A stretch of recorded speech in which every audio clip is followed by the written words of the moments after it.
दो दोस्त होते हैं, महेश और रमेश। दोनों ही गुजरात से आते हैं। दोनों की स्कूलिंग सेम होती है। दोनों का आर्थिक स्टेटस सेम होता है। दोनों के कारखाने धंधे सेम होते हैं। बस उनका कुछ चेंज होता है तो लोगों के प्रति उनका व्यवहार।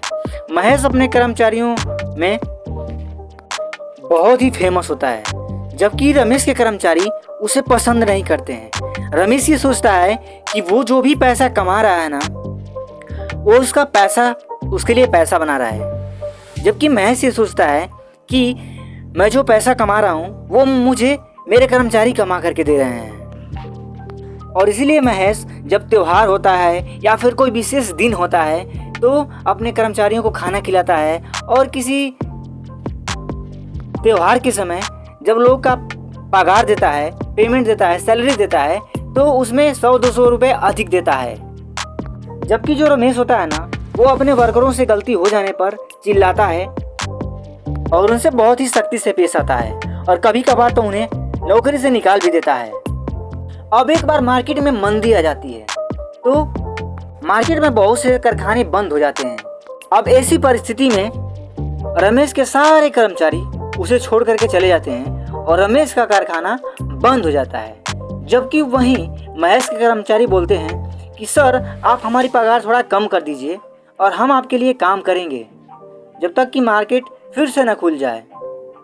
और रमेश अपनी दुकान बंद कर देता है, यानी कि कारखाना अपना बंद कर देता है, और महेश की दुकान हमेशा चालू ही रहती है, यानी कि उसका कारखाना हमेशा चालू ही रहता है।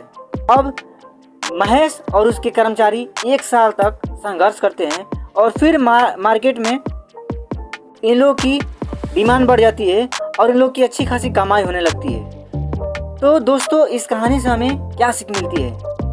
सिंपल, इस कहानी से हमें ये सीख मिलती है ना कि काम धंधे में या फिर कहीं भी जो लोगों को मैनेज करना सीख गया ना, वो वैसे तो बहुत चीज़ कर सकता है, और एक चीज़ खास तौर पर कर सकता है, वो है सो करके काम करना, यानी कि लोगों को अपना काम आसानी से सौंप देना।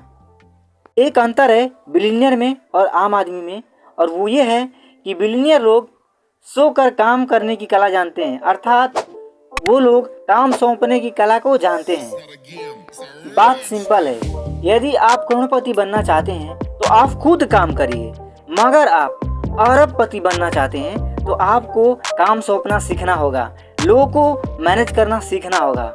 और लोगों को मोटिवेट करना, उन्हें मैनेज करना एक स्किल है जिसे कोई भी मेहनत के द्वारा और इस पर थोड़ा काम करके, कुछ टिप्स जानकर, कुछ टेक्निक्स जानकर इसमें मास्टरी हासिल कर सकता है। तो अब हम देखेंगे कुछ तरीके जिससे हम लोग लोगों को मैनेज करना सीख सकते हैं। सो नंबर 1,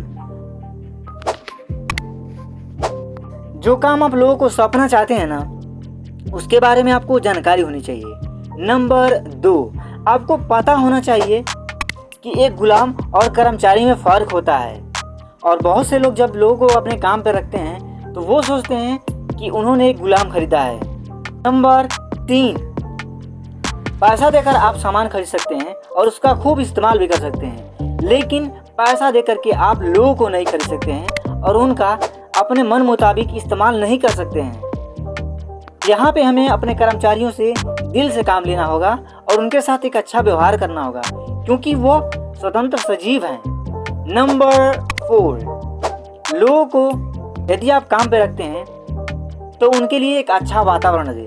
कार्यस्थल पर जरूरी संसाधनों को उपलब्ध कराएं, जैसे कि पानी की व्यवस्था, वॉशरूम, स्टोर रूम इत्यादि। नंबर 5, याद रखें कि कोई भी व्यक्ति आपकी काम में उतनी नहीं रुचि लेगा जितना कि आप अपने काम में रुचि लेते हैं। तो इसीलिए समय समय पर मीटिंग बुलाइए और उन्हें ये बताइए कि यदि आप काम अच्छा करेंगे तो हम सभी को लाभ होगा, हम सभी लोग अच्छा पैसा कमाएंगे। नंबर 6, दुनिया हमें इसलिए पैसे नहीं देती है कि हमारे पास कितना नॉलेज है, बल्कि दुनिया हमें इसके लिए पैसे देती है कि हम कितनी बड़ी समस्या को सुलझाते हैं। और यदि हम बड़ी समस्या को सुलझाएंगे ना तो हमें पैसा बड़ा मिलेगा, और लोगों को मैनेज करना एक बड़ी समस्या है। तो अब यहाँ पे मैं आपसे 3 क्वेश्चन पूछना चाहता हूँ। नंबर 1, क्या आपने कभी अपने पास्ट में, यानी कि बीते समय में, लोगों को काम सौंपा है? यदि हाँ, तो कमेंट करके बताइए, और यदि नहीं तो भी कमेंट करके बताइए।